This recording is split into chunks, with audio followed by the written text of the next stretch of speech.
All right, y'all. Hey, it's Alex. Hey.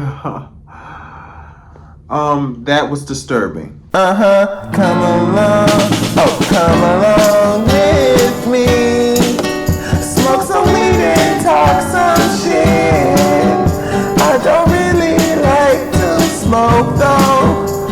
I hate some of these hoes. I sure do. Come along with me. Talk some shit and smoke some weed. I don't really like to smoke though. Anyway, that's my intro, bitch. Yeah, I mean, I came in, I was off a trip with my parents. I came in my room, sat down, and I saw like a bug. It was on my tablet, and I was like, oh, it's probably just a bug. Then I started feeling itchy. Then I look up, I see another bug. I look up, I see another. I look at my whole room, there's just a bunch of bed bugs crawling around. I had to take everything out, bleach my room. I mean, this is the stuff you go through. I have to really get into this, y'all, because now see, this has been out for a good minute, and many other YouTubers have talked about it. I am late to the party, but I really needed to sit. I had to sit with myself. I had to let things ruminate before I really dive deep into this. This was so bird brained. The amount of evidence that this has to show that the reality is there's a good amount of people on this planet who lack common sense. And so seeing this demonstration, seeing this debate on the Daily Wrap Up crew, yeah, they should have wrapped that shit up the moment she opened her mouth. Right? And there's one specifically, you can tell by, I'm not going to body shame. I'm not, because I'm no, I'm no model myself. I'm not going to body shame, but you already know who I'm talking about. You already know. The Miss Bobblehead, yeah, I just had to say it. Miss Bobblehead, she was just a little too much. Let me ask you something. What country in Africa are you from? I'm from America. That's what we're saying. Just like a Jamaica, just like a no, hold on. Just like somebody from Jamaica, they're not going to say what country in Africa they're from. Somebody in Haiti is not going to say what country from. They're going to say they're Haitian. Because they were closer from what is it called, the triangular slave But trade. then when you ask them that question, they're not going to have a definitive answer. That's because they're already in their own community of Caribbeans, the Haitians, Jamaicans. They're all like in one bowl. But Black Americans are in their own bowl as well. The reason why I asked that, that's why Africans feel that way, because they feel like because you don't know where you come from, which is not by fault by Africa. We know where we come from. We come from America, just like I guess it's just more come from Jamaica. Like, what is the difference? I think it's just more relatable from an African to see another African and be like, oh, where you come from? Oh, I'm from Ghana. I'm from this place. And they know so much about their culture because they do this, and this. So I feel like that's why they feel like you know so much about your culture in Africa. So that's why they're like, well, Americans don't know. Because honestly, you guys don't know. When Africans come to America, they're busting their behinds to get degrees, become doctors, lawyers, and stuff like that. So when Africans look at African Americans, they're like, these people have credit cards. We don't even have credit cards. These people are not even working, and we come here and we busting our asses. And now we're doing this. We're now six figures, and these people have all these years to become all these great jobs and careers, and they're not doing anything. I'm just saying this is what they're saying. Yeah, this is the conversation. It's like y'all have all this time to get free money, free loans, and you don't get that back at home. Yeah, but y'all get that when y'all come here, though. Exactly, and guess what? We're right here, and but, there's still there's a lot.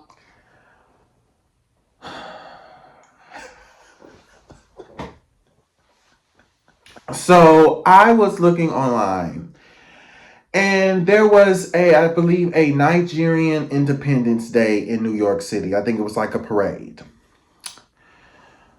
This is what confuses me. This is what boggles my mind, because some of what she said I can understand. Like, the viewpoint of, you guys have so much more. The viewpoint of, the first world country, certain privileges. There's a certain thing within, America where there's a lot of people who are complaining about not having jobs, but at the same time are constantly going and spending $20+ at Crumble Cookie. There's a lot of people who don't have enough money, who don't have jobs, who do not have a lot of things going on. I was one of those people being in the country that is built off of overconsumption, right? And so there is a point in time where you do have to take accountability because there are consequences to not being able to understand financial literacy, not taking your career seriously. I am one of those people who are dealing with the consequences of that and trying to figure out what I'm doing in my 20s. And so it is something that is serious. I don't think it is solely on, black people. I think that's something that you can see within a generational issue, the generational wars, how they be like back in my day, and we used to work, y'all don't want to work anymore, y'all got it easier. You talking to somebody from Gen X, and they talking about go up to somebody and ask them for an application, and you trying to tell them that the way things work now for applications is digital, and then you got to do this and you got to do that. Different viewpoints generationally. I will understand when we could talk about what it means to be lazy, what it means to not have work ethic.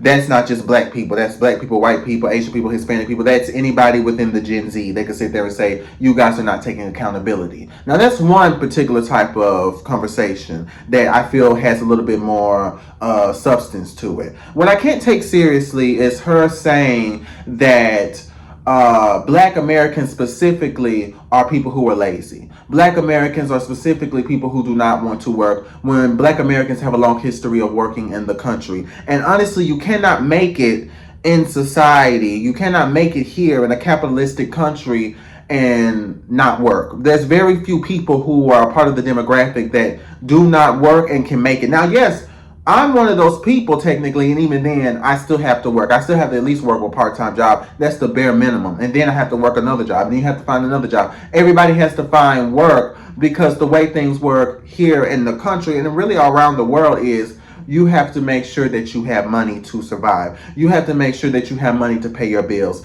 You have to make sure that you have something to file for your taxes. You have to make sure that you have something going on, or else you're going to be forgotten. You're just going to be another homeless person on the streets.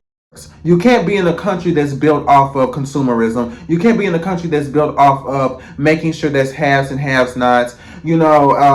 That's built off of independence, built off of getting in. Make sure that you, doggy dog world. Make sure that you grind, pull yourself up by your bootstraps. You can't exist in that type of country and then sit there and say that the people in that specific type of countries are lazy. All of them are lazy just because, I don't see all the Black Americans becoming doctors. I don't see all Black Americans becoming entrepreneurs or engineers. I just find it to be tiresome. I find people like this to be exhausting, but let the truth come out. The grants and loans and different The people situations. from here is not getting them loans that y'all come here and get them. No, I said there's a lot of. That's the point that they're proving. The people here are not even getting it. So it's like, No, what are I'm saying y'all the doing? black. No, I'm saying the black people here are not getting them same opportunities that y'all come from y'all Africa and coming here and get. We don't get We're those. considering not But just look- Africans, everybody, but all what- the other countries are considering y'all as being lazy because it's like, why aren't y'all getting these? Like, why y'all not busting y'all asses to? Y'all should be better than the Chinese. If y'all Americans, Yeah. y'all should be better than America. Y'all should be better than Chinese people who coming over here. But we. And And the then- thing is, My question That's very interesting that she said the Chinese, considering how the Chinese has so much pull in Africa. That's very interesting. She's saying that we should be better than the Chinese here. And it's even more funny because, it's there's so many different things that happen on social media and different groups within social media that it's very interesting because I've talked about how the Asians, a good amount of them took away affirmative action because it was unfair, because we were getting certain benefits, apparently. Black Americans were getting certain benefits. Black people in America were, they were taking over the Ivy Leagues. They were taking away opportunities from a lot of Asian people. It was just unfair. And, so they got affirmative action taken away. And, a lot of things have been coming out that since that happened, since that has been passed, where nothing has really changed. Nothing has really changed. The Asians are still, dealing with what they're dealing with. If your child gets in, good for them. If they don't, well, that's life. Nothing really has changed groundbreakingly that affirmative action needed to be taken away, because apparently it was just saving so many different types of black businesses. Something's not right. Only the model minority is supposed to exist in high academic places. So I mean, we clearly do have certain benefits, right? But then certain other people of color will feel offended if we get too much. Other people of color will feel kind of slighted, like we did something to them, right? It's funny to me how she says that specifically the Chinese, how we need to be better than the Chinese, because apparently we were. Apparently we were a threat. Apparently we were taking certain opportunities away from Chinese Americans and other Asian Americans simply because of affirmative action and other things that apparently we were just doing too much and Black Americans were taking away. We are always a threat, yet somehow we are always not capable of doing anything, which I never really understood which one was it. You know, one minute we are doing too much, we are taking opportunities, we are harassing different people, then the next minute we're not doing enough. We're sitting in the corner, we're whining and pouting about white people and what Massa did back in the day, and Massa did this. And, you know, it's up and it's a down, but at the end of the day, what is known is that we are always on somebody's mind. That's the one thing that is always going to be known, is that we are always in some form or fashion on somebody's mental. That we have over That's different, right? The grants, the loans, the scholarships and That stuff. we're getting more than you. I don't understand what. No, I've never heard of anything. Are y'all seeing what's going on with the immigrants right now and how the benefits that they're receiving? Are y'all aware of this right now? The immigrants were here. All of these immigrants Yeah, coming to like New New York. York and Chicago. Here's the thing, though. Here's the thing, and I have to sit there and call myself out because I haven't even gotten my YouTube schedule right. Here's the thing. The one thing I don't agree with a lot of shit Tariq Nasheed says. I'm just gonna keep it a buck. He's homophobic, and you know I'm a queer dude. Even though you know I always present first black, but for obvious reasons. But you know Tariq Nasheed, you know he says some homophobic stuff, but at the same time he is educated on a lot of things that he says. He is somebody who has done the research, who has done the work on a lot of the topics talking about black issues. And so when you really think about it, in the grand scheme of things, you know, I think that me and other YouTubers who have a better following than me, have way more people that is tuning into the things that they're putting out on social media. It is, you know, our duty to research more. It is our duty to research more of these topics because they keep asking specifically which ones, and they did not have anything to say on, you know, off the dome. Okay, this particular type of loan, this particular type of scholarship, that helps solidify your argument when you have different types of examples in real time to give to people, so that way we can keep the authenticity of the conversation. But they're doing way more than me. I'm just saying that I do wish that in some moments they did have the ability to say, this is the shit I'm talking about, instead of the generalized claims that we tend to make on social media. Yeah. Are you aware of the benefits that they're getting right now? The free hotels and the free EBTs and all of this Yeah, stuff? $500 a week. Before you Per get person? into immigrants, what Yeah, they are getting that shit. immigrants are you talking about? Because we're You talking about Mexican? Yeah, because that's what I see. I see is like the Guatemalans. That's The what I'm seeing. Venezuelan, yeah, like. We're not talking about them right now. But they're So we're talking about- Well, no, it's the Africans too. Yeah, it's not just the Hispanic people, it's the Africans that are also coming in and also getting benefits, right? So let's be honest now. Immigrants, but what you just said is that Africans are getting more opportunities than African Americans. Africans, Caribbeans, yes. How? We're not talking about the Venezuelans. What do you mean, how? So answer my question. America is giving people, immigrants from other countries, more opportunities that they would give a black man specifically. If you look online, if you go online and search, we go online and search for grants and loans and everything specifically for black men, there's none.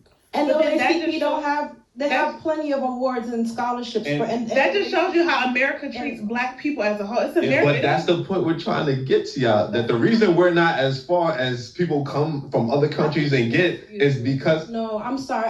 No, this is not to be ignorant because you still haven't answered my question as to what us. You want to know the name You of want the a brand? specific Not grant? Like, I don't get what you're saying. Not even just that because Yeah. there isn't anything specific that we're doing. receiving. Yeah, These but- people- Hold on. Okay, don't You have not pointed out any simple, direct way you can know that black people are lazy, but yet y'all can claim and give us that title. You don't know. You don't know that. This is what you Chinese heard. people give y'all that title. No. Africans as well. Why does she keep going back to the Chinese? I'm kind of confused on how we even had the Chinese be put into the conversation. I know the Chinese girlies are tuning in, if they ever did tune in, and being like, girl, why am I in it? Why am I in it, Miss Mamas? It has nothing to do with me. This is about the black girlies, right? Yeah, they need to be a little bit more honest. Both of them need to get on track, right? It's about black folk, right? Black folk from two different places. You got black Americans and you got Africans. It's that simple. I don't understand why we keep adding all of these different types of people into the conversation. But it's very funny how she keeps trying to deflect. She literally just said, and this is why she's, she's a bird, because she literally said earlier how Africans think that black people are lazy. Africans go around, they think that black Americans are lazy. But then she said, it's not Africans, it's Chinese. She said she does this a lot within the entire video where she just constantly contradicts herself. And again, it's normal to contradict, especially if you are somebody, you're on a podcast and you guys are just doing shit off the dome and you're improvising and you're it's a free-flowing conversation, if you will. And you just guys are just letting different things interact with each other and see what happens. But it's just kind of funny to me. It's really funny to me how she said that. It's funny to me how she's contradicting herself already and saying, no, it's not us, it's the Chinese. We're not gonna cut the slack. Oh, it's everybody doing that shit to black Americans. That is. But do you know how hard it is? No, listen. Do you know how hard it is to leave your country, our home, Africa, wherever in Africa, to now to even get a visa in itself is hard. It's not. It's not. You know how hard it is to build America We're not talking for about that right now, though. for free, and not to get anything, because you're only speaking from an African perspective. But if it's so hard, why do millions of people do it every day, every year, every week, every month? I don't want it to negate from what you're trying to say. Listen, What is this shit that they give for school Scholarships. Not the scholarships, but they had and they took away the rights recently. Affirmative action. Affirmative action. Look, that's being spread between. That was just supposed to be for African Americans, and they just made that shit for the whole anybody. But what I don't want to happen is I don't want no one to take away from the hard work that Africans are doing to get to where they are. We're not getting. We're not doing that. But if you come here and you saying disrespect to African Americans, look. It's literally Can I ask y'all a question? Y'all know Hispanic people, right? Mm-hmm. If a person doesn't know Spanish, but he's still considered Puerto Rican, right? Don't every Puerto Rican person still claim they're Puerto Rican? They're not. You American Spanish. They don't say that shit.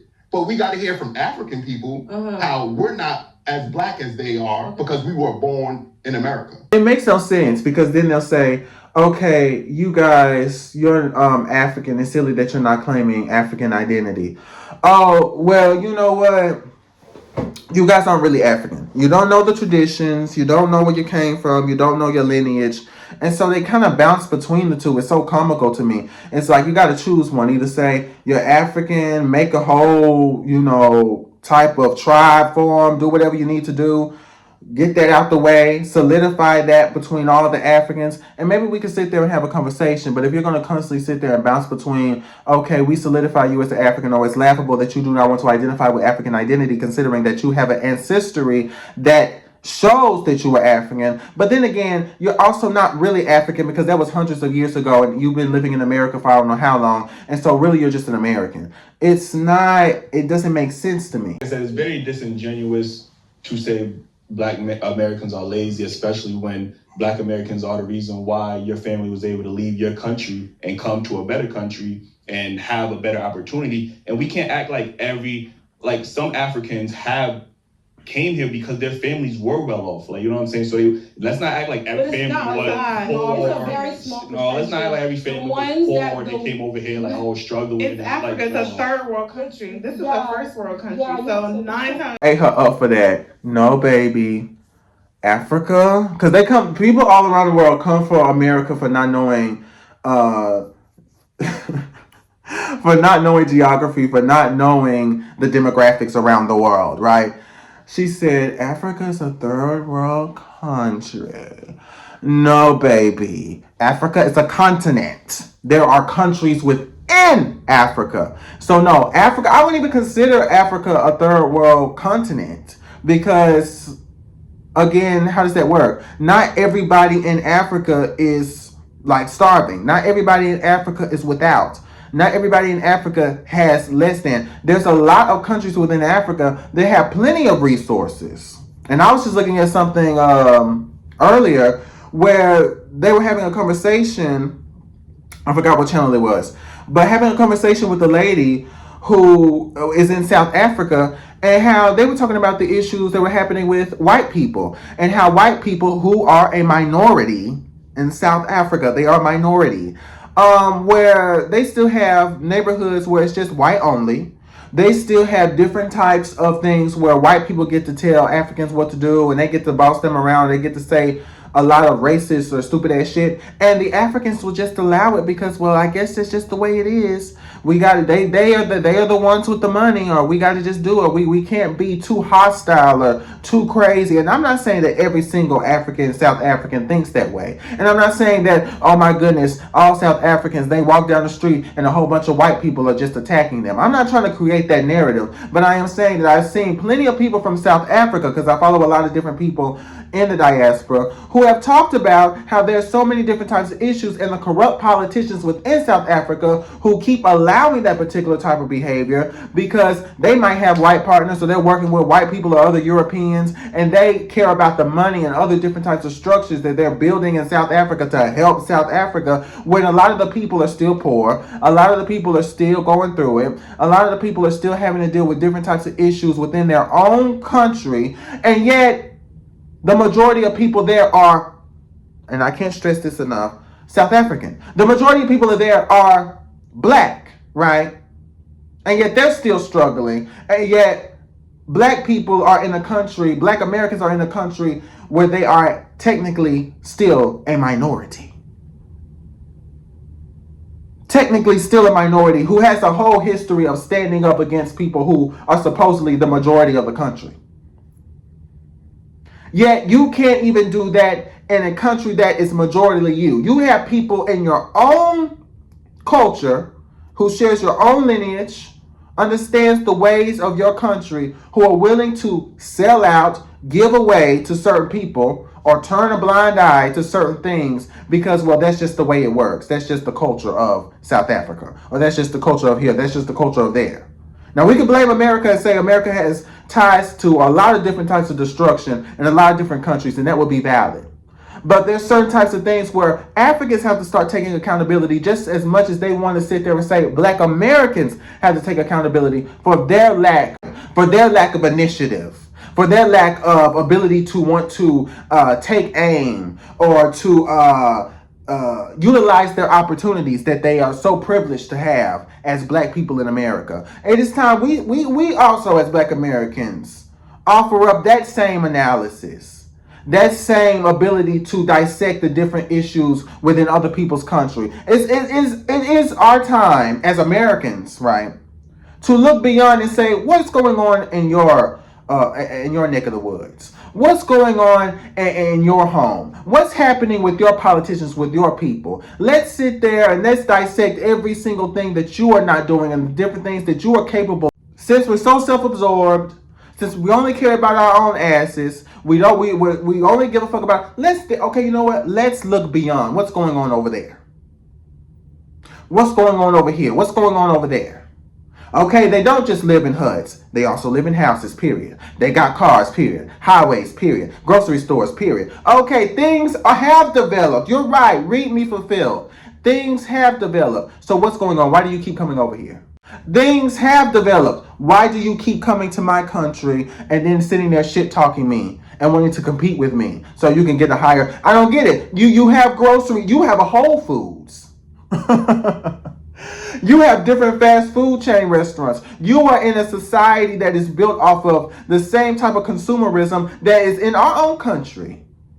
They're just not going to just build different types of fast food areas in a place where people do not have the money to be able to buy that shit. And so at the end of the day, you have the same capability as us. So why do you keep coming over to my country? Something's not adding up. Where are you from? Which country are you from? Which area are you from that's causing you to come here and to look down on us? That's not making any type of sense. So that's what their point is. We're starting from zero. Literally. So that's what the Black Americans started No from zero credit, no too. nothing. Like that's no, what I'm saying. but we're talking about right now. We're coming here with no credit, no nothing, no job. Neither are we. Our degrees in Africa or wherever, Nigeria, Ghana. That's not, you can't. It's like going to middle school. We're starting over from. We don't even have an So for you education to system now- to prosper But for you from. to now There's a good amount of Black Americans who grew up without a good education, who grew up in certain, again, I've always talked about the reality of what I'm living in, the reality of being privileged enough to be middle class and to live in the suburbs.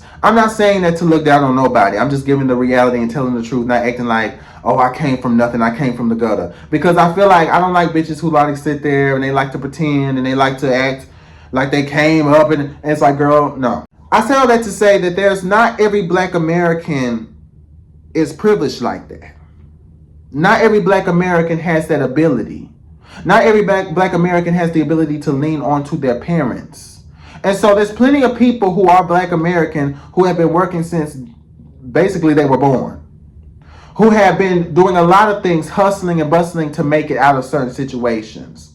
And a lot of people's parents who grew up in the hood, who grew up in low income areas, who will make sure that their kids get an education, make sure that their kids are able to get certain opportunities, will sit there and work several jobs, slave away at these workplaces, low income jobs, doing whatever the fuck they can to be able to make sure that these kids have enough to be able to get a degree, to be able to get an education, to be able to get opportunities.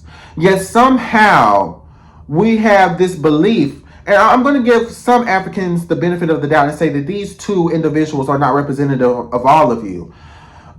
For so many Africans to say that they know so much about American history, they know so much about the different things that are going on in America, right? They know more than us.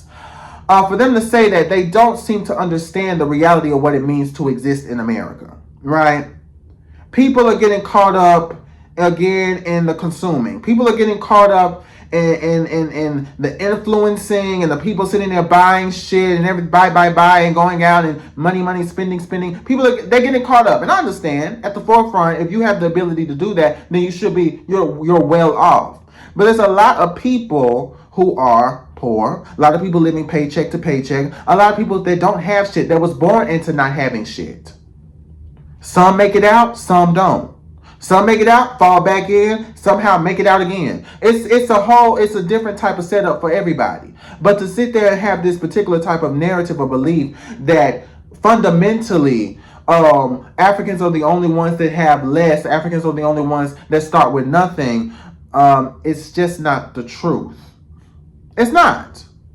And when we start sitting there talking about this measurement of who has the worst backstory than the other person, or who has the worst upbringing, we will start to get into certain situations where it becomes comical. Because you can say, okay, not America, but then you have the Africans, but then somebody else in some other country will sit there and be going through the same fucking thing. And somebody else, and then somebody else. There's different levels to this shit. And the biggest thing about American propaganda is convincing people that there's just nobody goes through anything. When the country was quite literally built off of haves versus have-nots. When the country was literally built off of making sure working poor people to death and only a certain percentage being able to reap the benefits of that of someone else's labor. We don't appreciate the disrespect. Oh, I understand the that. constant Black Americans are lazy when that's simply not true. Black Americans are some of the most profitable, the richest Black nation on earth. Like, we got the most degrees as a collective. Like, you know what I'm saying? So to come over here and to keep disrespecting us. I think it's just more so saying some instead of saying everybody. But you didn't say some when you was trying to paint all Africans as being got all these degrees. You ain't say some. You Yeah, tried to so all it of them and try to make it seem like all of them are coming over here and prospering, and that's simply not true either. Like, Yeah, so some Africans who come over here, they do very well, more than some Americans, and some Americans, are doing better than some Africans. I think we should just leave it at that. But on the African side, they see it more of a ratio that we're honestly doing well, and they just feel like you guys are just not doing much. I think that's the better way to put it. But that's wrong. Yeah, you get what I'm saying? that's You're wrong. you're justifying the wrong. Like, I don't get it. That's It's like, wrong. And that doesn't mean that the disrespect has to get there. Like, you know what I'm saying? No, Like, no. because I would say, arguably, if Black Americans was in some of y'all countries, those countries would be more. It's just on a small scale. So I think it's just more so the scale. Because I like, as a Black American, I don't know what it feels like to have to leave my country to go live somewhere else, because we have fought for everything for us to stay in this country and be able to make a living, not only for ourselves, but for the immigrants that's coming here. So I can't relate to leaving my country. I never did that. My people never left our country. We stayed here and fought for everything we had to get through: slavery, Jim Crow, segregation, all of that. We didn't have the luxury to be like, you know what?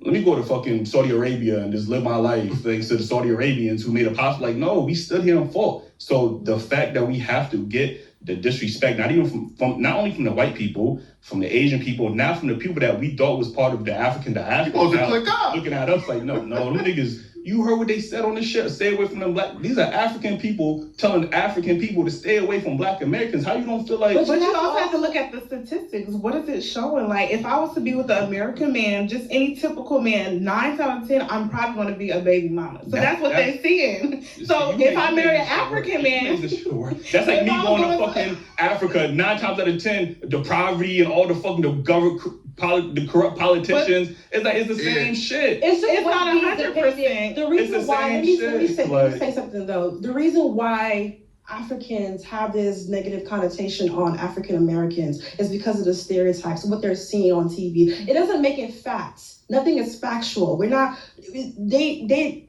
What they know is what they see. You can't fault them. They're not here. You know what I'm saying? I hear what you're saying, right? We see negative stereotypes on our Africans too, but we don't disrespect y'all. y'all do. You don't disrespect us, really. I mean, Really. in the For past, example, Really. Oh, y'all from The flies Africa, in the y'all eat face. monkeys? The flies in nobody the says that. the No. flies in Y'all the do. face. y'all eat monkeys? Yeah. I've never heard that. Y'all walk around First naked. of all, y'all have to stop with this. When I was in high school, I called an African there's booty grown scratcher. men- Everybody no. got called an African. But- We talking about grown ass adults calling niggas a kata. Calling niggas a katas. Like, But you know what I'm that's saying? our language. It's nothing offensive. It's just I'm a Kata. So for example, let's back it up. I'm Ghanaian and American, so I see both sides. So it's like a Kata is nothing negative. A Kata is an American. So full of shit. And it's actually so crazy to me because I don't understand how so many Africans really think that it's valid to say that the reason that we hate so many of you as a group is because we got called African booty scratcher growing up. I've been honest that I've been bullied before, right? And I've had many bullies be people who look like me. A lot of black men, black women, right? It's kind of, for some people, a rite of passage. Some people, they kind of cave in and it gets worse, and maybe other people, they kind of, mind their business. They don't talk to nobody. Other people, they start becoming fighters. They like to fight. They start bop, bop, bop. Other people, it's a mix of both. Different types of people kind of deal with that the way that they deal with that. But I think it's just really weird to say the reason that I am not respecting you, the reason that it's childish to me at the root of it. The reason that I'm not respecting you, the reason I don't respect your culture is not only just because I got bullied for being African or having a different culture by other black people. Okay. But also because of hip hop. Because of the things that I saw off of TV. Because of music. It just seems so juvenile to me to use something like that as a justification for the disrespect. When if black Americans were to sit there and say, wow, you guys do have grocery stores. Wow, you guys have malls. Wow, you guys have You know, different things that we have in America. I thought you guys all lived in huts and you all ate dirt and you guys were all living on the street. Wow, you guys have some sense of society, some sense of infrastructure, some sense of normality here in this barbaric land. That would be so idiotic. That would be so ignorant. Yet we understand how ignorant that is. Yet somehow we use the same kind of juvenile thinking and just looking at the surface level, looking at the media, believing what we were taught in the media, and using that as a justification for looking at Black Americans less than, or seeing Black Americans as people who have less than the average person. To me, it's just or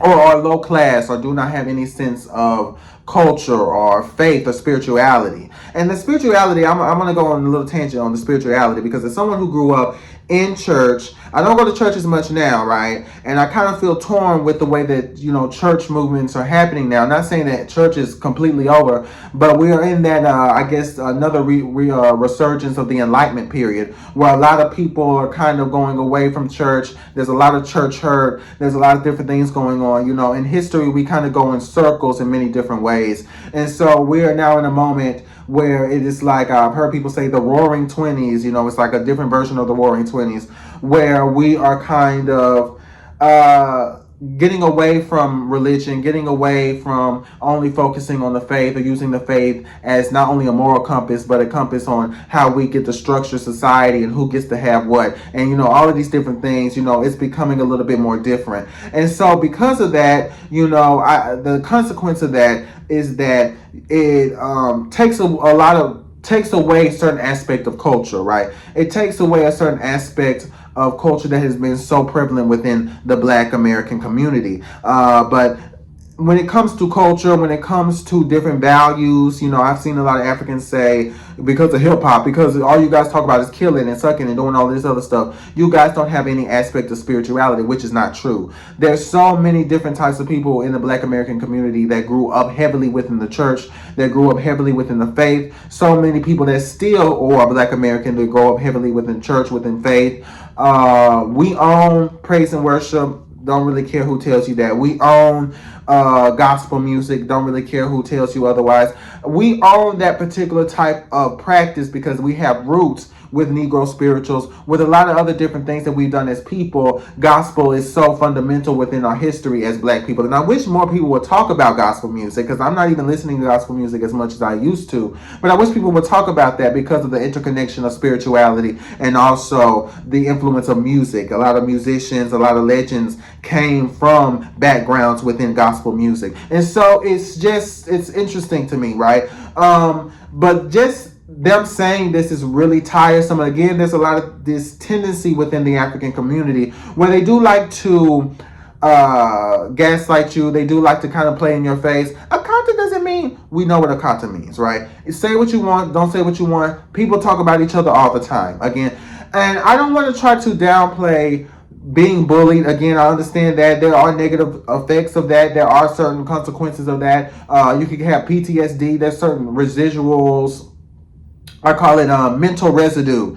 You know, I believe they talk about it in the book, The Body Keeps Score, I believe, talking about the physical effects of trauma. And so there's these mental residue that can persist years later, after middle school, after high school, after even college. Certain traumatic things happen because you have been put in a position where you are being demeaned based off of your identity or your culture. And it's something that your body is having a hard time processing. So I can try to understand that. I can try to sympathize with that. But then after so many times of putting people down, so many times of talking shit about people, so many times of saying ignorant ass stuff, the sympathy starts to kind of wean off. It starts to kind of fade, because it's like, how many times am I going to give you sympathy for something that happened to you? When I feel like no longer is it, okay, you're legitimately going through something. Now it's just you using it as an excuse or a justification for your ignorance and your bullshit. And we can go toe to toe all day. You're dirty, you're poor, you're lazy, you're whore, you just, like, we can go back and forth all day about who has what and use what we grew up looking at of that person as a justification for why we believe what we believe, right? But it's just, at the foundation of it, it just feels very stupid. It just feels comical. It's really stupid. It holds no weight, truly. But at the end of the day, I represent Ghana more because I know my culture from Ghana. For example, my mom, she's American. I don't know what part of Africa she was from. My dad is Ghanaian. American, like. But at the end of the day, I don't know. They're American. But, you wouldn't say that to a Jamaican. But they're African American though. Would you say a Jamaican don't know what part of Africa you from? Jamaicans are Caribbean, so they already have their own like. Would you say he don't know what part of Africa he but from? But you know where he comes from. He comes from Jamaica. Just like a black. But I guess maybe. Okay, but I guess maybe. Wait, one second. I guess it's easier to pinpoint. A Jamaica is from Jamaica, right? Yes. An American is from where? African is from Africa and America, but they don't know what part. And this is why that term is confusing. Is which I hear people just say Black Americans now. I'm not gonna lie to you. And I'm just gonna admit my faults. As an American, I really didn't dig into, and I still haven't digged into in depth the full history of Jamaicans, right? But when I heard people say, and I don't know what, it kind of shook me. I just kind of always assumed, and I know this is really dumb, I just kind of always assumed there was always black people on the island, right? I did not know, and yes, this is very silly of me, I did not know that they literally were just a different version or a different section of the slave trade. Basically, they were a different section. They just so happened to stay on the islands, and that became Jamaica, that became the Caribbean. They created their own culture from there, right? And they became somewhat independent, I believe, right? And because of that, I guess they get to keep their culture. If it was, it's something as simple as, what I've noticed is everyone else, they come in and they already have a solidified culture. Even if you're like a second generation this or a first generation that, you still will have, be able to claim your culture.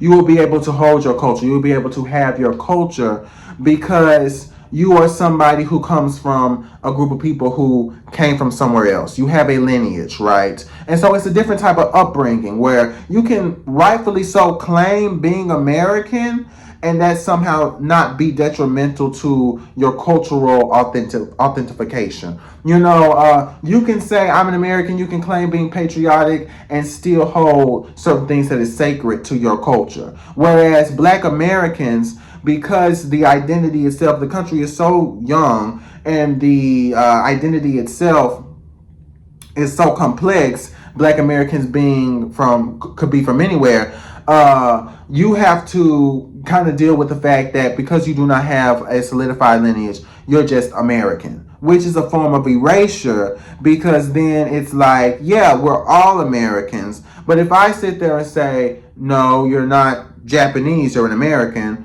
No, you're not Indian, you're an American. No, you're not Nigerian, you're an American. Ghanaian, you're American. And once I start sitting there using that same type of speak towards people who actually, I'm not talking about people who came, people who are actually born in America, who children who are byproducts of people who, children of people who are, who have immigrated to America a long time ago and who have roots here in America. You get to have a different type of viewpoint of it, where it's still, yes, I'm an American, I hold that true to myself, but I actually have a culture.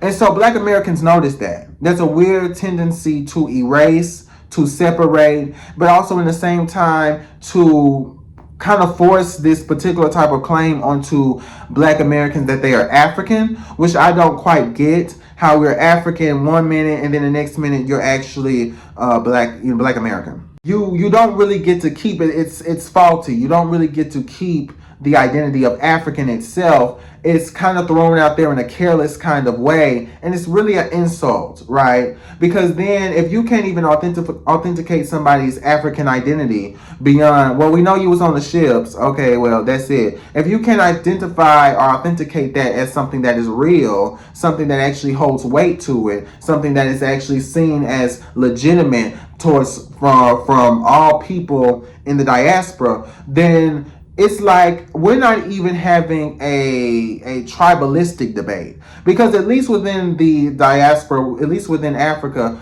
they have tribalism, and that's also what fucking them over. That's also causing problems, and have also, I believe, was the reason why my ancestors were even forced to America in the first place, was because of tribalism. Because they don't even see you as a tribe. They don't even see you as something that's solidified as a people of an actual culture. And so when we keep trying to go back and forth of, oh, you're American, no, actually you're African, oh, wait, you're this, no, actually you're that, wait, I'm Indian, oh, wait, I'm this, oh, wait, when we have so many different types of things going on, the way Black Americans are trying to do it, or a portion of Black people in America are trying to solidify the culture, is by saying the ethnicity is Black American. That's the solidification. Everyone else sitting there saying no, the debates beyond that, both inside and outside the community, fine, that's always going to happen. But what is causing this particular type of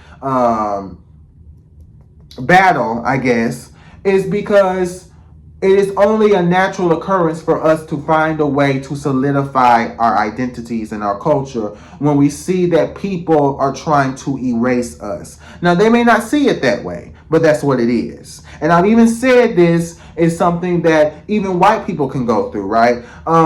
Or even white people have culture. I said there's Irish white people, there's Polish white people, there's Greek white people, there's Italian white people, especially the Italians, especially within the media when we're talking about violence and gang violence, how the mafia is seen as something that's violent, and how we even have a whole stereotype of white dudes going and shooting up schools, yet somehow the only people that are somehow still violent are Black people because of gang music and gang violence. And the way we perpetuate certain things, it's about performance, is what I'm trying to say. It's all about performance. It's all about the optics. It's all about making sure you have someone, a good amount of people at the forefront, so that you can maintain a sense of order, or so certain people can see you as worthy of respect. And even then, if you do that, there will always be a bitch that's trying to sit there and do some shit or talk shit about you, because that's just the way it is, right? But I get kind of annoyed by just the reality of being a Black American, because you really don't have a place to go. So you constantly are trying to make a place for yourself. You constantly have to uphold a place for yourself, because you really don't have a place to go, really. Because there's going to be people that block you out. You get tired of having to negotiate with people on the authenticity of your culture, your identity of what you are. And that becomes tiresome. You have to fight these people. You have to fight other aspects of anti-Blackness and colorism and all these other different things within your own community. Then you have to fight outside your community. Then you're having to fight white supremacy. And now we got the divesting movement. And now we got rage bait or white supremacy. And so many different things going on all at once. It becomes tiresome to just identify as Black American, right? And I've seen a lot of Black Americans say that they don't even want to be Black American anymore, that they feel that they want to be African. And that's why I think some people are holding on to African American, because it is this idealized reality of, okay, I'm just going to go to the motherland. I'm just going to go and I'm going to be accepted. I'm going to be loved. I'm going to be seen, and I'm going to be, they're going to accept me just off of the basis of Black. Just off of the base of Black, and because I'm Black, we both Black. But again, that tribalism is not going to allow you in.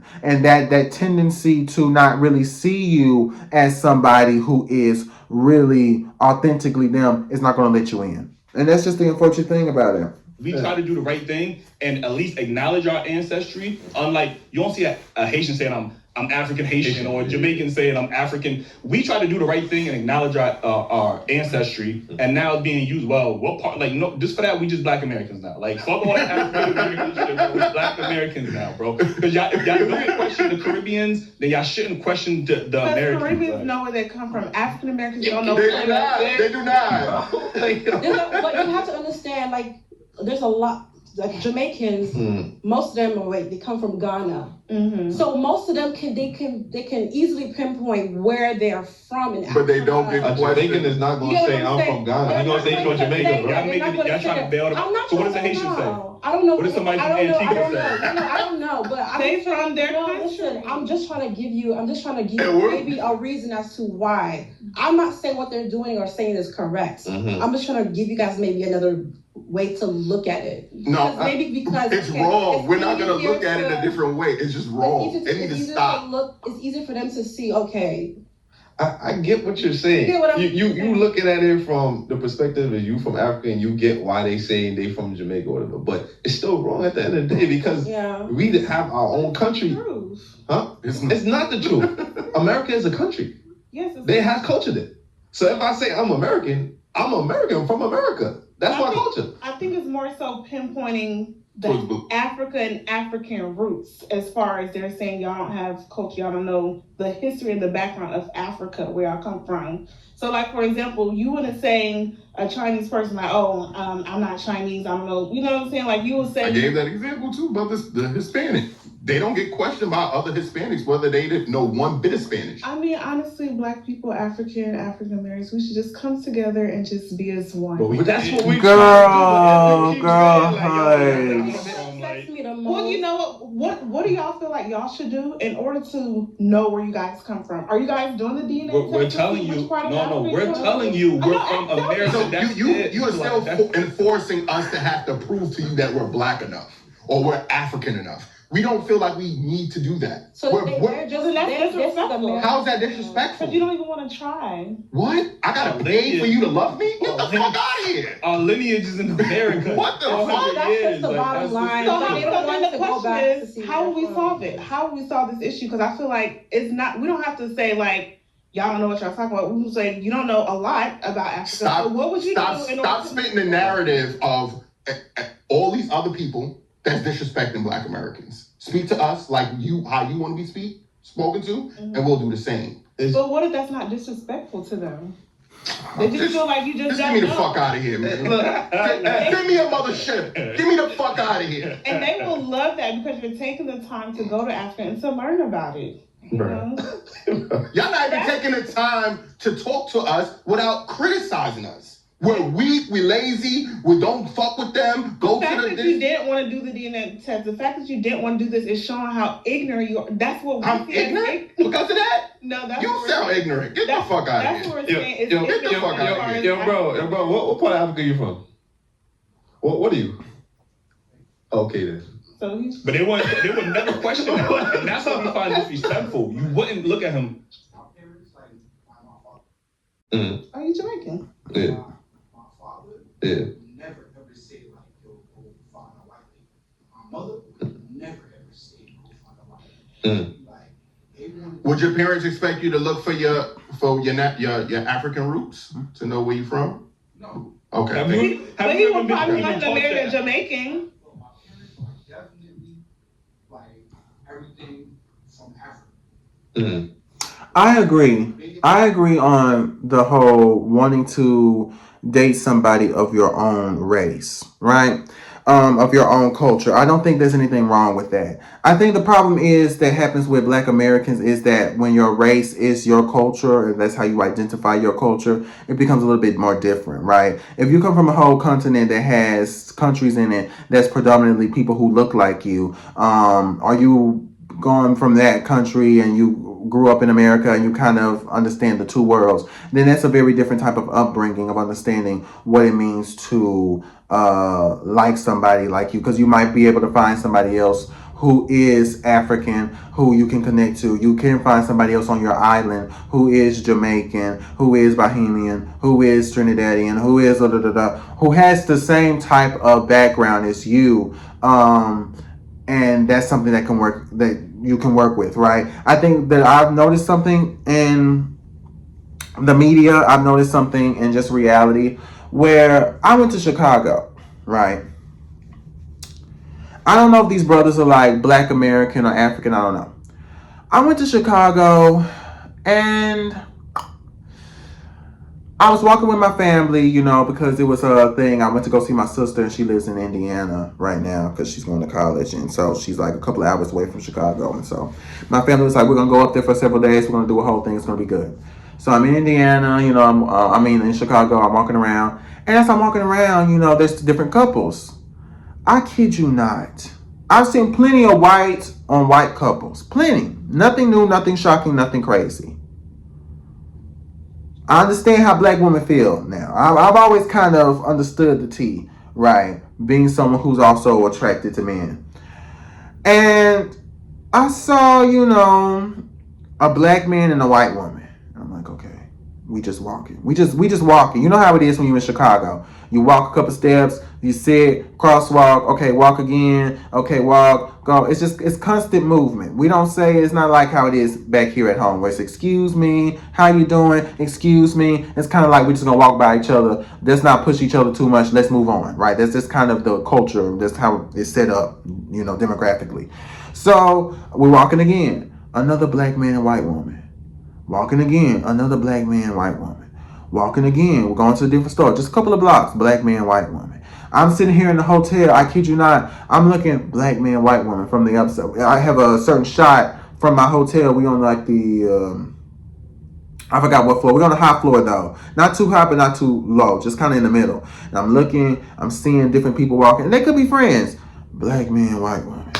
Black man, white woman. I think I've only seen like, out of that area alone, I seen maybe about like, I say 2 black people who I assume were couples because of the way the body language, they holding hands looking at each other. I'm not gonna think they related. So I'm thinking, okay, this must be like 3 or 4, and then a good amount of the black men, the interracial couples with black men and white women was like, at least it felt close to 10. I'm like, I don't know. I think that is something that I've kind of noticed where even I was online and I was looking at one of these different posts, and it was a Black Love. It was a YouTube channel that's about Black Love. And they have like community posts.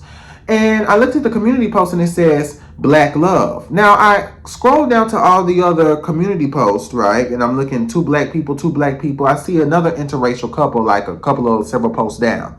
And that most recent post that they had was Black Love, right? And it was supposed to be a celebration, yet there was only 1 black person. Now, I didn't know if the person was Hispanic, maybe a very light-skinned Hispanic, or maybe even a white mixed with Hispanic type person. They had tinted skin, but they were not black, not to me, right? It didn't perceive as black person to me.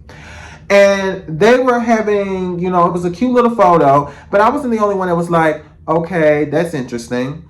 There was other people that was like, where's the black, love? Black love is between 2 black people, right? Black love is between 2 black people. Now, we could sit there and talk about the inclusivity of sexuality or queerness and what it means to be straight and the different levels of, okay, well, that's not really love because it's between 2 people of the same sex. And we could talk about homophobia and all of these other different things, and that's dynamics. But at the forefront of everything, at least it's 2 black people in a relationship. Now, I'm not the type of person to go around and say, I hate somebody because they're in an interracial relationship. I don't like somebody because they are having a relationship with somebody who's white or somebody who is of a different ethnicity. I don't think there's anything wrong with that. But I do think that I said it on my last video, I'm kind of watching because it is always specifically a black person, Asian person, Hispanic person with white. They will have that within the media. They will have that within commercials. They have that certain demographics of that being the main thing. And when you have so many conversations on TikTok and other social media platforms where they have people who actively have immigrant parents who tell their kids, make sure when you go to America, find somebody white. If you can't find somebody your own, culture, find somebody white. Not everybody does it, but a good amount of people do. When you have that kind of be pushed into the narrative of find somebody white to be married to, yes, you can have sex with people who look like you. Yes, you can, get freaky, do whatever. Don't get too crazy. Don't get nobody pregnant. But if you want to build a life, you want to build success, make sure that you find somebody who is white. That's something that has been seen across the board in a lot of other different cultures. However, even though that's a particular type of issue, I think it's something that's still so prevalent within the Black American community, where there's a reason why we celebrate a black man who likes another black man. And that's not just quite the same thing, going specifically to the African community. It's not quite the same thing. And I'm not in the certain social media communities, but where they go and they are celebrating somebody for necessarily liking somebody who's African. That's not, it's kind of, a common practice. It's kind of embedded within the culture. Find you somebody who is a part of the culture. Find you somebody who is a part of the, team. What thing? I'm not saying they don't have interracial relationships and stuff like that in Africa. But I have to give credit where credit is due, where at least they attempt to maintain some sense of, we're going to maintain building connections and relationships and building a sense and a longing for each other.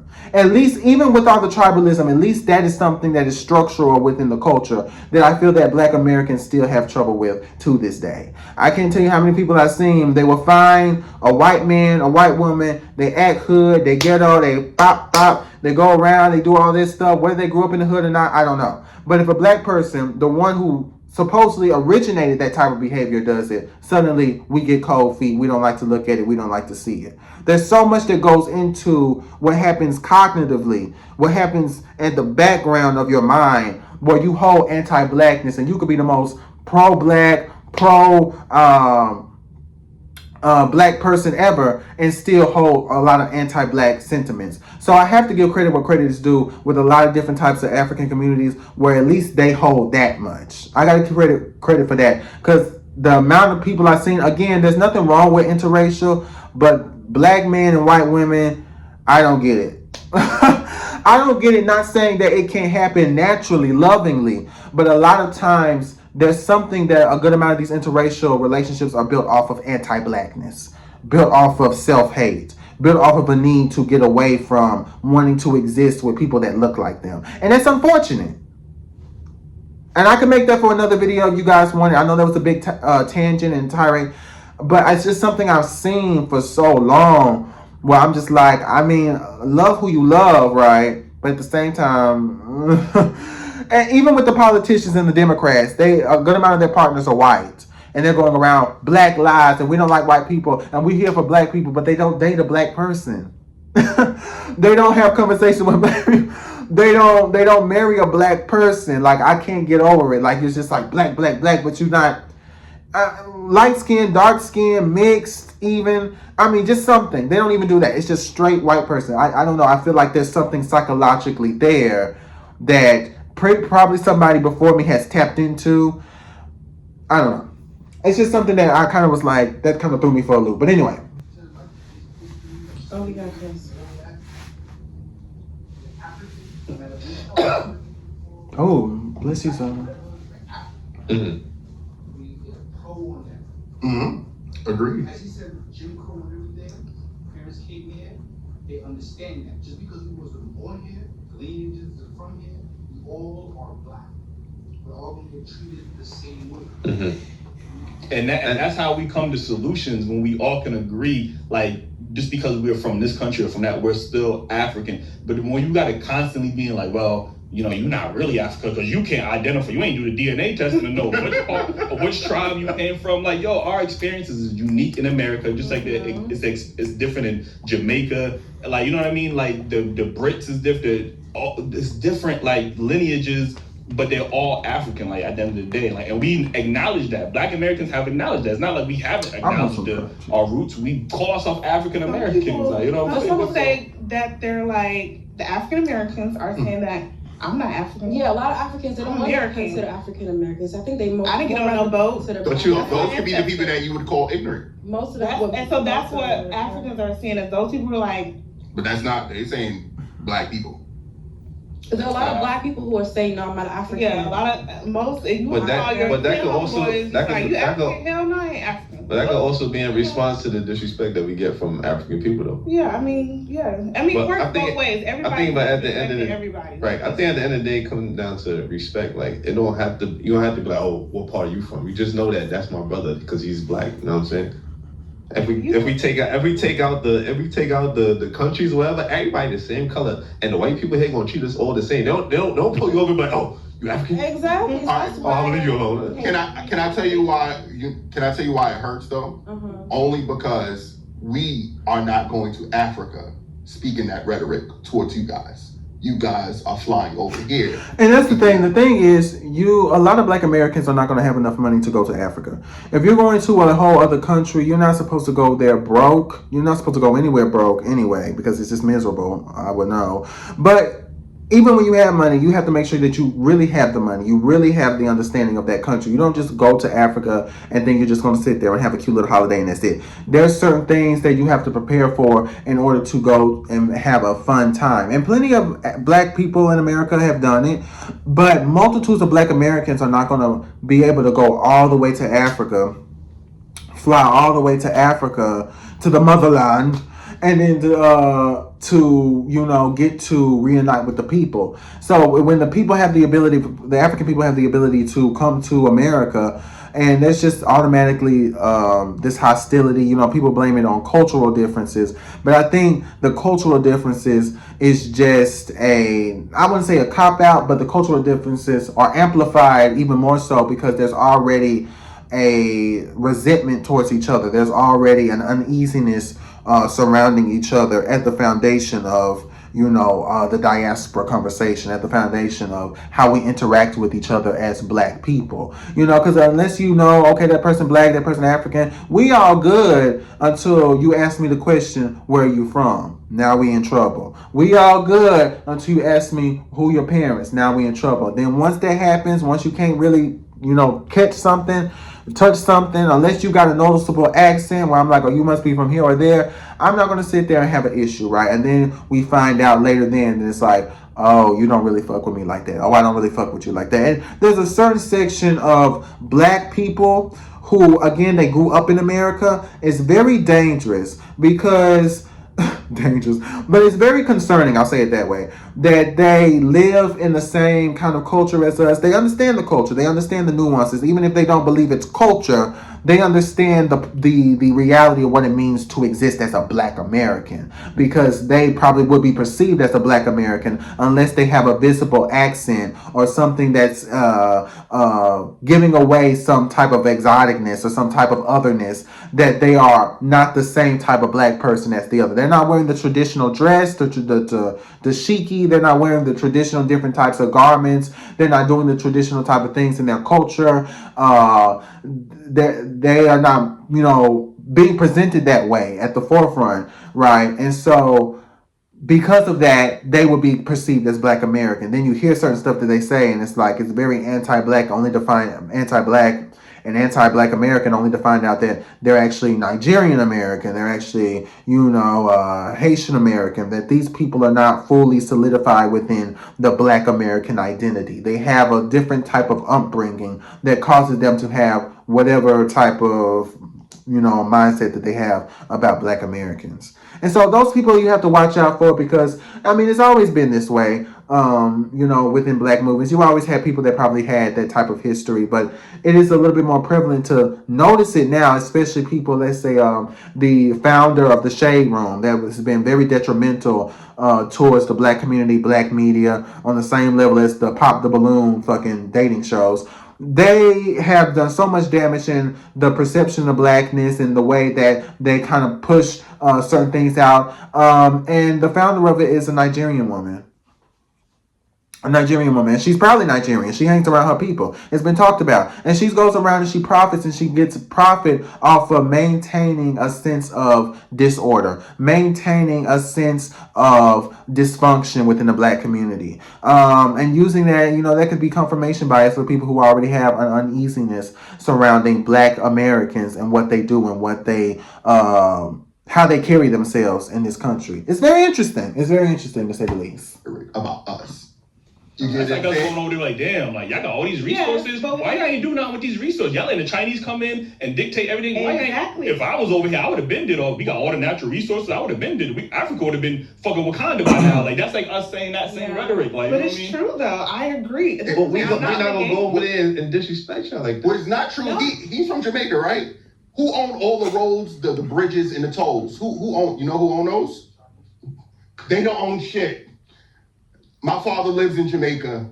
Can't even come to America. But they don't own shit over there either. But I'm saying they're not being questioned. We're not owning a lot of that. First of all, it's just, I just feel, like I said before. But this is not a predominantly black country. Africa is a black country and don't own shit. Like, that doesn't make sense. When we come over to America. Black continent, my fault. Yeah, when we come over to America, at least he corrected disrespect us. It's the same. So I just feel like each parties are disrespecting each other. We just have to come together. I agree. I'll give you a great example. The switch up is so funny. We have to come together. Okay. Yeah. That's like South Africa, right? That's like the whites going to South Africa. Now, when we look at the discrepancies of the wealthy white people compared to the black people, that's like a European going over to South Africa who made it in South Africa, who's wealthier than the majority of people that live in South Africa, and be like, damn, these Africans, these black Africans or colors or whatever the fuck y'all want to identify, they lazy as fuck because I as a white person came over here to this continent or this country and I was able to make it. So y'all lazy as fuck. Like that's crazy. But that's what's happening though. But are y'all lazy? Or Because y'all come here. Stop pausing the video challenge failed. But the white nigga, But if a white person go to Africa, he gonna consider y'all lazy because he got further than the people there. He didn't get. He already had more money and more opportunity. resources, okay, right. But that's the same shit for us here. Mm-hmm. So you So still you're saying, okay, so you're saying so who had more money, more resources when it comes to here? They saying Africans, but I don't know. No, not Africa. That's what I was I'm saying yeah. you Okay. guys come here on the same notion of the people Okay, you that say have the money. white people here Yeah, have yes. more resources and have more money compared to. We built America and get paid $1. Yeah, we in the negatives at this point. Yeah, that's a fact. And I feel like and that's if you what want us makes to it work harder. the thing is, y'all want us to work for less, and then when we know our worth, then y'all saying, oh, they don't want to work. No, we know our worth. Like we've been working for less. You get what I'm saying? I Like just feel we like- tired of working for less. We want our due diligence. We want our what's owed to us, and it doesn't mean they're lazy. It just means they want what's due to them. Like you know what I mean? I'm gonna be real with you. I just feel like it's gonna take time. If it hasn't been done already for the whole of all African Americans to become successful in 400 years, it's just gonna take more time for the African Americans to just get on that level. But what country do you know where everybody's successful? Like No, I'm just saying as far as like the derogatory, actions and comments about African Americans. that's what I'm saying. Black Americans are the most successful out of every black nation on this earth. Like financially, educationally, like if you compare black Americans to any other nation and on the earth, we have the most capital, we have the most spending power, we have the most educated people. Like you know what I'm saying? So this whole nation, and I get Africa. You could say Africa, but y'all divide yourselves by countries. So if you want to compare Nigerians to Black Americans, it's kind of unfair, like because two different countries, bigger population. Maybe in Nigeria, probably bigger population. But if you look at that population compared to Black Americans, better. We got higher spending power. We got more money, more education. Like you know what I'm saying? So like this, I can't get over this nation that Black I think Americans it's just more so based off what they see. They've never been here, so if they seeing in China all the Chinese people are poor and homeless. When we get over there and you finally see like They got the some money, people huh? doing stuff, some people doing over here, but it's only a few of them who not doing nothing. So it's just they just never been here. So when they see and they ask their homeboy like, oh okay, did you marry that girl? No, I ain't gonna marry. You know what I'm saying? So that's when it's like, oh okay, so now the statistics. Okay, you a baby mama, you this, you having 10 kids out of wedlock, like baby mama here, baby, like that's where it's just. They're seeing the results by looking from what's around them. Like There's more black fathers at home than any other group in America. Is there? Mm-hmm. I've never heard about that. I'm saying, but y'all look up on the Yeah, negative. yeah, It's not even about the negatives. It's about I live in America, so I know what I see. I'm not blind is to true. what I see in front of my face, and it's not to put Well- anybody down because I really hate this conversation Yeah. because it's so divisive. Right. Even though it's a great one to have because Yeah. it's helpful to. They gotta be happy. We're able to like listen to each other's frustrations and True. perspectives is great, but at the same time it can be very divisive. But to answer or to kind of And the thing is, I have to agree with her. Are those black men with black women in these homes that they're like being with? It's just that is something that I feel like the black community, the black American community, it's just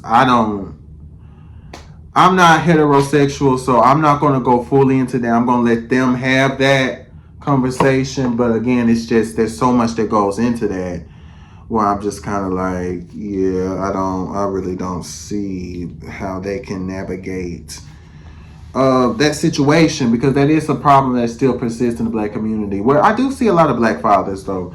I have seen a lot of black fathers, but then I'm always again shook if they're with a black woman. Again, not saying there aren't black men who are with black women who have black kids who have black family, right? And I'm not trying to say there's anything less than if you have a white partner, but again, if we're talking about maintaining black families, black structures, black I guess population, black success, then it would be nice that the kids are black, the wife is black, it shouldn't feel procedural. It shouldn't feel like something that you have to constantly keep up with, constantly look, kind of put your microscope to it, or kind of look at it, say, oh, are they still with black people? It shouldn't get to that point, because at that point it's like, okay, we must be in dire situations that we have to constantly make sure to look and see if you're actually with a black person. And so, if you're actually with a black person and in that black person's life, actually have a successful, healthy, meaningful relationship with another black person. Again, not saying it does not happen, not saying there aren't black people who like other black people, not saying that there are unions, but I do have to say, I don't think quite yet we can sit there and say that narrative is done. Because when you have people like Nick Cannon, let's say, right? Yes, they're in the house, but they're not in the house, right? They have multiple kids from multiple different wives. That's what they want to do, period. But at the end of the day, that becomes something that is at the forefront of the Black American community, right? This type of issues also happens within the African culture, African communities, but there's something that happened where it didn't become, I guess, at the forefront of their culture. Like, I'm not thinking about African families, and I'm not thinking about some dude and he decided to hit up several women, and then he decided to leave them by themselves, and then they out here fending for themselves. Like, I'm not saying that does not happen, because it probably does, but it doesn't ring a bell to me when I think about African culture. There are deadbeats in every culture and every race. It's not something that is new, but something had to happen where in the Black American community it became so much prevalent that it's still something that we are trying to actively get away from and actively trying to change these many years down the line since it even became a thing. It's just, I have to agree with her on that. That's frustrating. Piggyback what you're saying. Like I said, I feel like what I see, I don't see a lot of black men in the homes. Mm-hmm. But she just talked about numbers. So I mean, you did research on baby mothers, right?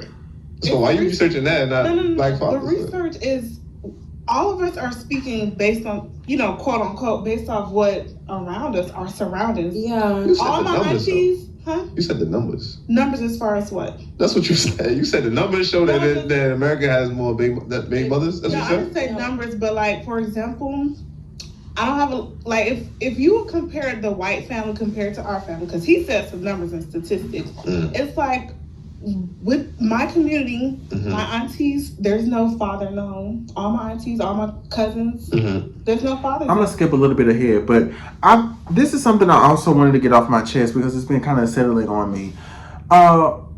There's been a lot of people that have talked about, a lot of conservatives and even liberals, but I hear mostly from the conservatives, we have to stop talking about whiteness. We have to stop comparing ourselves to white people. We have to stop putting so much of ourselves compared to whiteness, the social construct that is whiteness, right? And even though there is some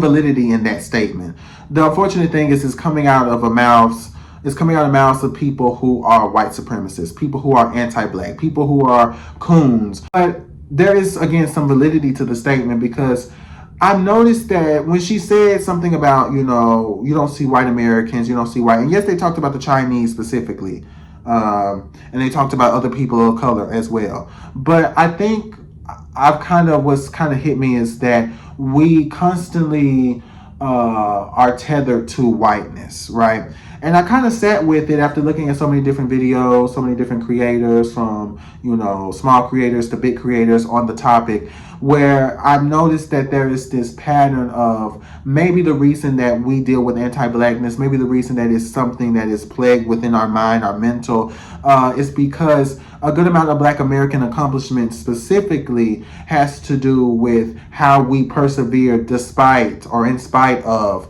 white supremacy, in spite of the different types of things that were being put upon us, in spite of white people back in the day doing certain things that were racist, dehumanizing us, in spite of using black as a term or as a descriptor to dehumanize us or to say we're less than, we decide to turn it into something that's positive. We decide to turn the N-word into something that's positive. And there's always been this debate between people from the liberal to the conservative, people who may identify, I kind of split it up between like Like people who act more like the NAACP versus people who act a little bit more like the Black Panther movement, meaning people in NAACP who they worry about respectability politics, making sure that you are a nice black and somebody who presents yourself in a certain way, package yourself in a certain way, where it is more presentable. Whereas Black Panthers, where they also present presentable, they're not just gonna look any type of way, but there is a bit of something. There's something that's a little bit more radical, and the radical nature is no bullshit, no need to try to make friends, make peace with people who are trying to dehumanize you. There is this thing of not trying to fit in, but trying to create something that's solely for Black people and solely for only Black people, and kind of using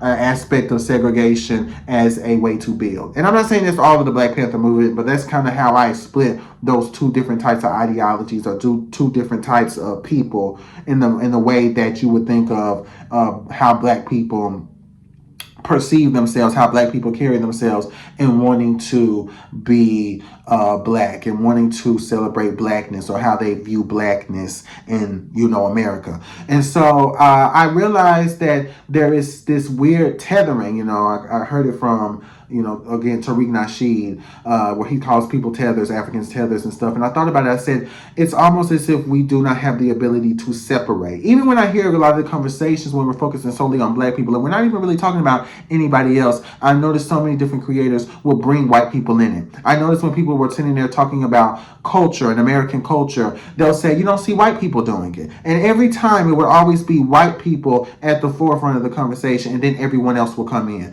You don't see white people doing that. You don't see white people acting like that. You don't see white people doing this. And it's almost as if there's something there where we can't really shake, even when we're still talking about all the things what we have done, we can't shake constantly looking towards whiteness as somewhat validating how much we've done. Looking towards whiteness as somehow validating how good we are, how pure we are, how successful we are, how desirable we are. It is always something about whiteness. And I can't even really just blame white people. I can't even really just sit there and think about white people and say white people fundamentally, everybody who's white is at the detriment of Black people. Because there are people of color who keep uplifting this. There's people of color who keep putting this at the forefront. There's people of color who keep putting whiteness as this big thing that we are using as a measurement of how people are stable, how people are good, how people are able to have a successful life, a stable marriage. Even I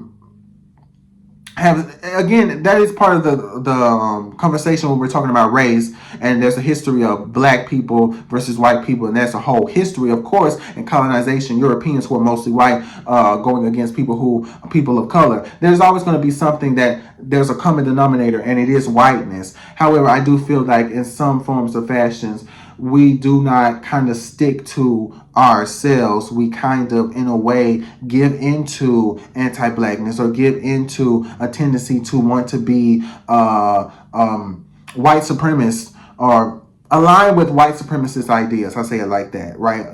Elevating whiteness unintentionally because it's just something fundamentally there at the existence of how we live, where even when we are saying Black this, Black that, Black that, I don't think we believe it. Let me clarify. I don't think every single Black person believes that. I don't think every single Black person holds that and truly believes that, honestly. Because even when you say that, there's always something in the back of the mind where it's like, but white people do this, but white people do that. And it's like a tethering. I even noticed that there's a certain demographic of white people who are white Americans who do not have culture. Again, there are people who are Polish, Greek, Irish, Italian. There's people who are even indigenous who are white. There's people who have a certain culture, who have a certain heritage lineage, who they have a particular type of roots that they have, that they keep up with, right? That doesn't mean they're any less racist, but they do have that. That is something that is theirs. But there's a certain section of white people who are just American, right? They do not have a culture. They do not know what their culture is. You could say they have Northern culture, Southern culture, but their American patriotism, their weird, warped version of a Jim Crow era that's idealized, like what Taylor Swift said, 1930s, but without all the races, or whatever the fuck she said. This weird, idealized version of a time that should never be idolized, right? There is these people who exist in that. There's these people who have this particular type of culture. And it's interesting because just like they do not have a culture, Black Americans have also not had a culture. But the thing is, we built something from people who did not keep up with their own culture. We built something that from a group of people who did not keep up with their culture, and their culture became stealing our culture. And it's almost this weird, I don't know how to say it, how to articulate this weird parasitic thing going on, where they're constantly feeding, and it's like we're making, but we can't somehow maintain the things that is ours, and we give it to them.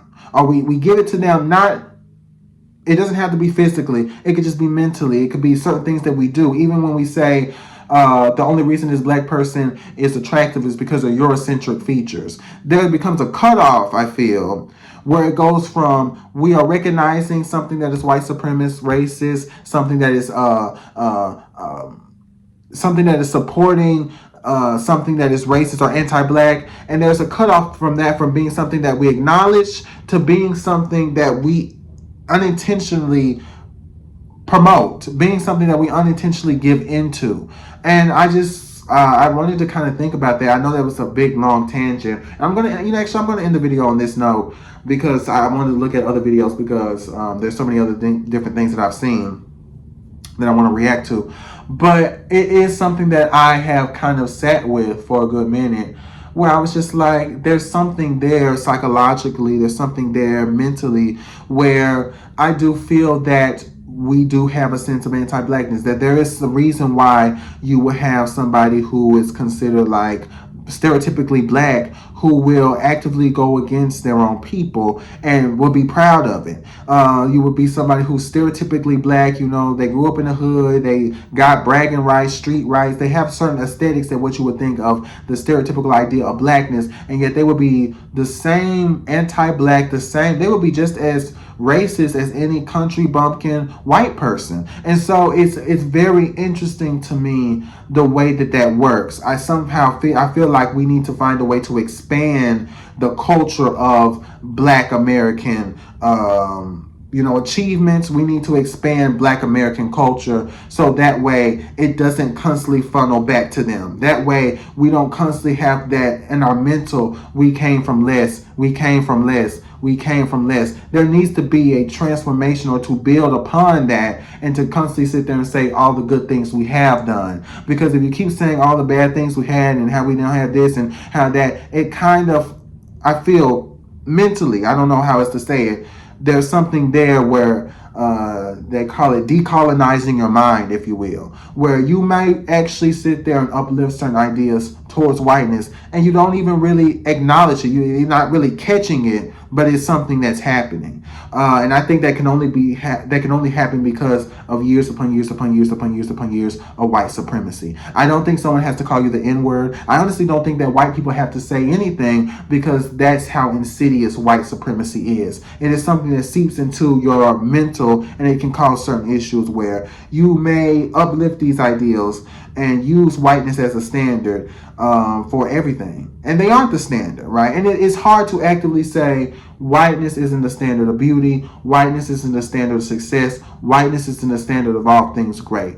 And I think there's a balance, right? There's a balance of being able to sit there and say, I can acknowledge this is racism, this is anti-white, anti-Blackness, this is white supremacy, while also taking accountability, while also being able to say we need to take responsibility. We need to, as a community, be able to build ourselves up and do the things that we need to do to be able to make it out, to do the things we need to be able to do as a community to build ourselves up. We can acknowledge the different things that have happened throughout history. We can acknowledge the fact that there were people who were trying to build Black communities, but they got killed by white people back in the day. There were people who were actively trying to sabotage even within the Black community. Malcolm X did not get killed by a white supremacist, at least not in the traditional sense. So there's a lot of different types of things that you have to look at throughout history, where it's like it's our doing, but it's also a byproduct of something that was put inside of our minds, our mentals, our parents and their parents' parents, and it is going to take a little bit longer to try to really wring that out for us to really see ourselves as truly worthy.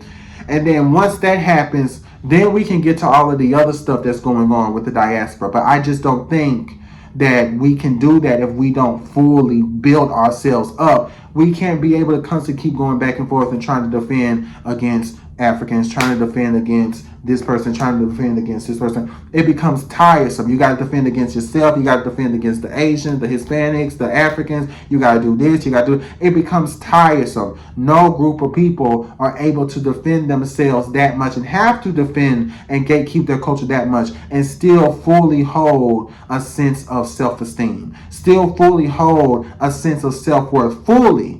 You can have it still, but fully hold that and not in the back of your head feel kind of give in to certain ideas of maybe I'm not good enough if I'm not around whiteness. Maybe I'm not good enough if I don't do this, if I don't do that. And still maybe not have something happen to you mentally where you give into those white supremacist or anti-black ideals. I started to notice that. I was like, okay, we have to deal with ourselves as Black Americans, because it becomes too tiresome to have to sit there and fight everything that's happening in our own world and sit there and have to deal with everything else outside of it. It's just too much. But that's all I wanted to say. And I do think that we do need to still talk about it, though. We're going to always have diaspora wars. I'm always going to have something to react to. But I do feel that it is imperative that we make sure that we focus on building our own communities. We have so many different things that are going on, the misogyny, the homophobia, the other different things that are happening in the community. It is imperative that we look into that. It's imperative that we build that so we can really solidify ourselves as people who have worth. And we can really, truly let that seep into the depths and the crevices of our brains, that can actually be a real true belief and just not something that we say out of just a rebuttal or just to save face. But yeah, peace out.